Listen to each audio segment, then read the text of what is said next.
in your own work, maybe the documentary or maybe it was Yeah. incognita, do you have like go-to techniques?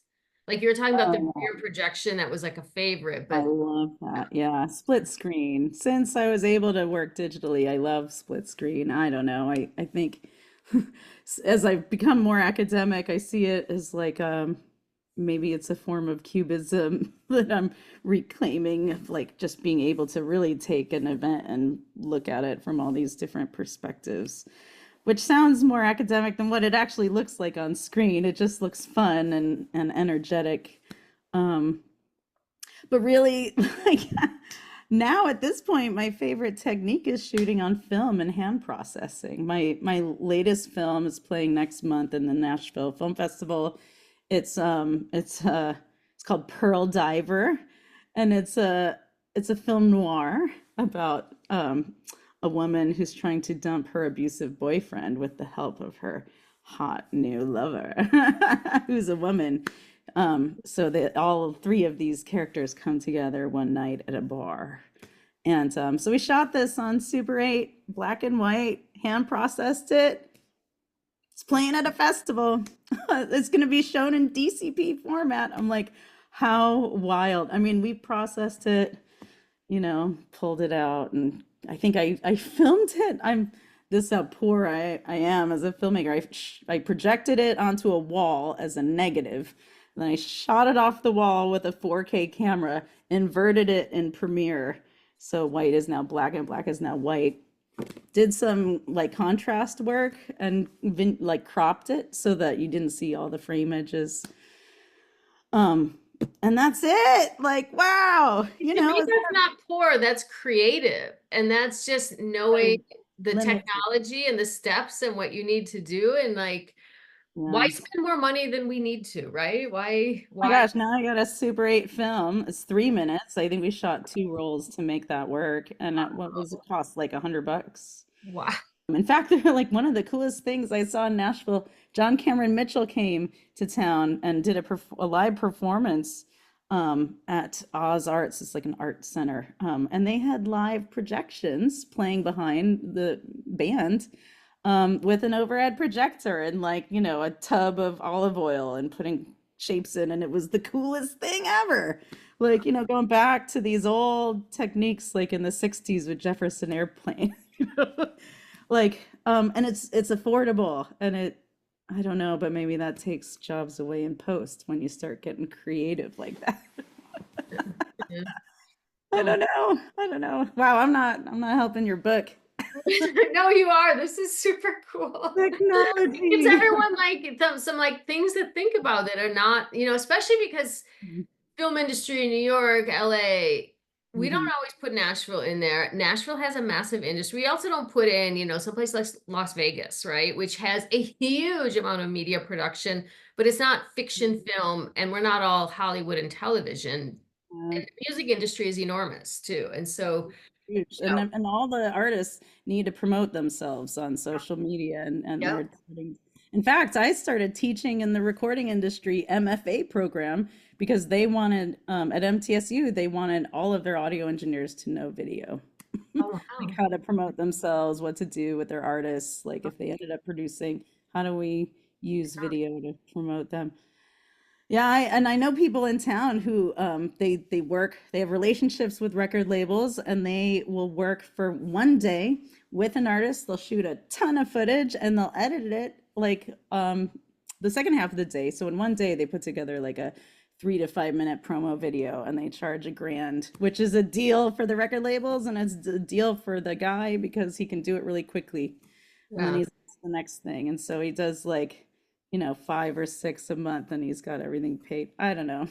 Like When I there, first moved to New York, I was doing promo videos for a place, doing kind of that for actors who needed reels. So oh, it's that's great. it's a job. Yeah. It's a job. Then labels used to pay 100 grand for a video. They're not gonna do that now.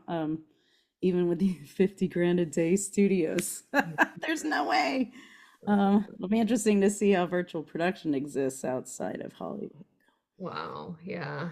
Mm. But this is a really good segue to the next question about music and how you work with composers. Like this film Pearl Diver, did you have a composer or score Oh, Rigoletto, Verdi, Giuseppe Verdi.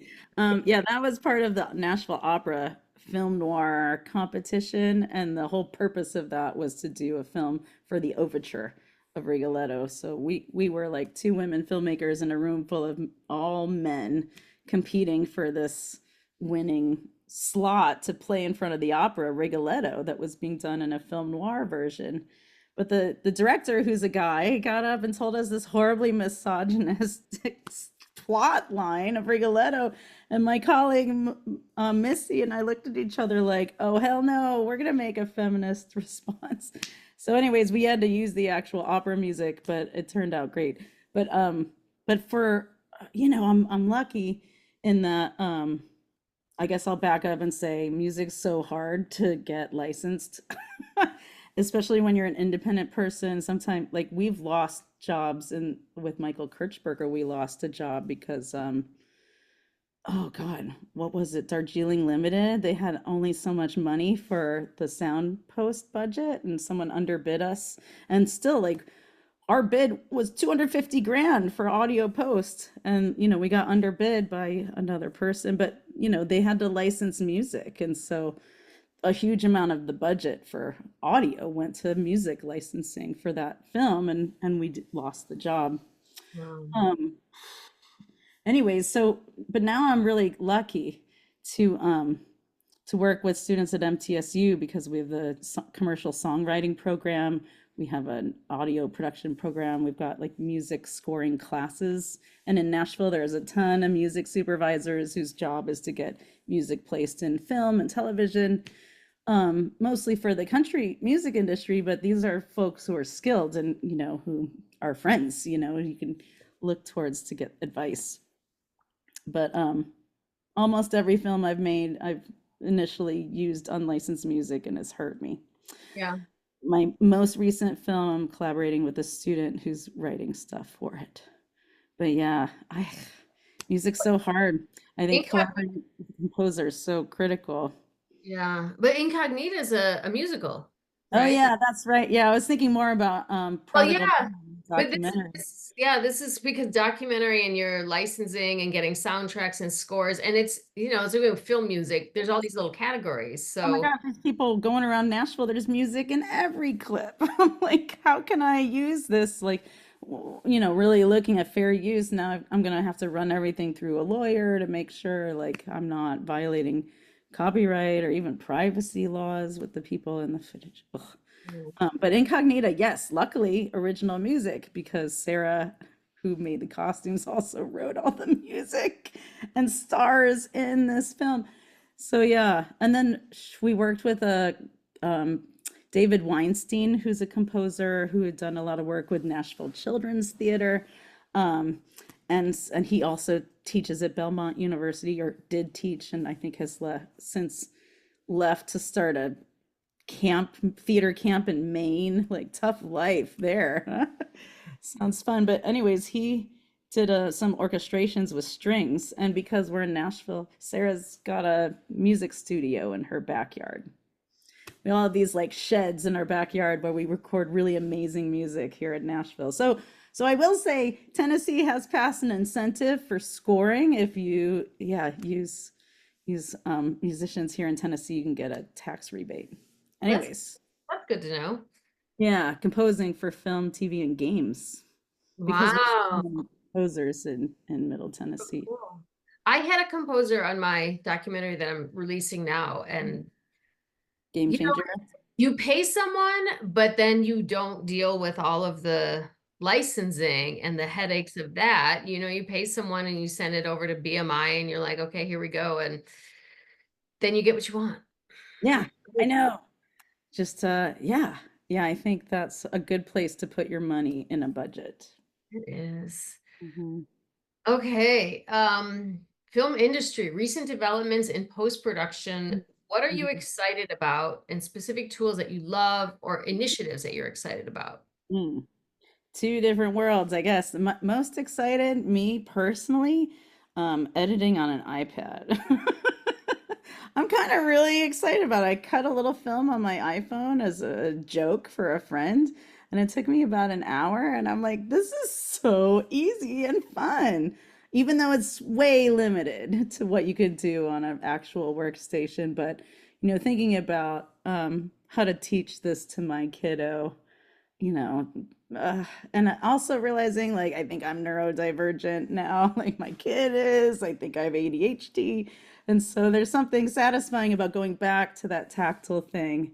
Ah, Maybe I started with in celluloid film editing, but now I don't get blood from razor blades anymore. Like I literally first film, I have a huge scar back from when I reached on top of the moviola and caught the guillotine my splicer. God. It was a Revis splicer, so the blade was up and I went Oh, on the wow. moviola. So I won't miss that. Yeah, that it's a work related, like, okay, I just cut my arm off on my Hey, editing. you're talking about workplace safety. Yeah, definitely like the old splicers were dangerous. But I'm also teaching virtual production now. So simultaneously, like from this really simple technology to really complex technology that requires all these different engineers and people to come together. Yeah. Um, that's exciting, but also like it's exhausting. And but I think great opportunities for students to get their foot in the door also because it's new and the young people are just it's like easier for them to learn a new language. And normal for them to think about virtual and remote production. Yeah. Yeah. Yeah, I don't know. The trick with virtual production for me is like it's kind of interesting because you create a background first and then you've got a production design to that background to make it match. And so, the lighting, who's that walking across my front yard? Tennessee. Get my gun. No, just kidding. I don't have a gun. Yeah, so, if you have a background and it's like we redid a Star Wars scene, or they created their own Star Wars world. So it's like this icy planet with a lava lake and red aurora borealis. So we got to make sure the lighting matches, even though some light comes from the screen, not all of the light comes in. And then, when you shoot it, you're thinking about the edit because you're not green screening and coming up with like, I don't know. It's exciting, but it takes a lot of planning. And Oh, it's probably good training for production management too, because you're just like, everything's got to come together in this one day. And then yeah. it's easy in the edit. You're like, oh, great, it's there. Yeah. It's Whew. wild. That's yeah, that to me is like musical theater, like all that kind of planning, like where it comes in and you're just doing it Mhm. all almost live. And Oh, yeah, totally. Totally. And it's why? Like, why? The reason would be like, well, you could film on Mars. Like, okay. But still, it's a lot of work in front of the screen to make that believable, too. Just like rear screen projection, they had to hold on to a steering wheel like they're actually in a car. yeah, Um, yeah. Wow. we also could put in foreground plates on this because we have a multi-server disguise system, and each render server was like another 50 grand or something to add. So now that we have two of those servers, we could do a back plate and a foreground plate, background and foreground. So you could put like, objects in the foreground digitally Oh, and render it, and then it has to be rendered out of the computer as a shot. okay. But it's just like, oh my God. And then they're all camera tracked also I with thought you were meaning remote production, but you're talking about virtual production where the on actor set. and the recording and everybody is in a different physical location, but there's somebody on a set somewhere. No, this is all on set. Like if I were to film Incognita season two, I Uh, could create the whole world on the LEDs on the volume. And uh-huh. as long as, and if I wanted to put foreground elements that would match the background, you could composite them in real time Wow. with the actors on stage performing the scene. But the camera, like if we've got an Alexa filming, the camera's being tracked in 3D space, and then all of this goes into Unreal and then gets rendered out as a I new see. shot I see. for every take, right? But everything's being processed as it's being recorded in Unreal. Oh my So lord. the camera is just a tool that's feeding video into Unreal now, and then Unreal Oh, is compositing everything live. And so, in order to make that happen, there's so like you have to know what the backgrounds are going to look like. You have to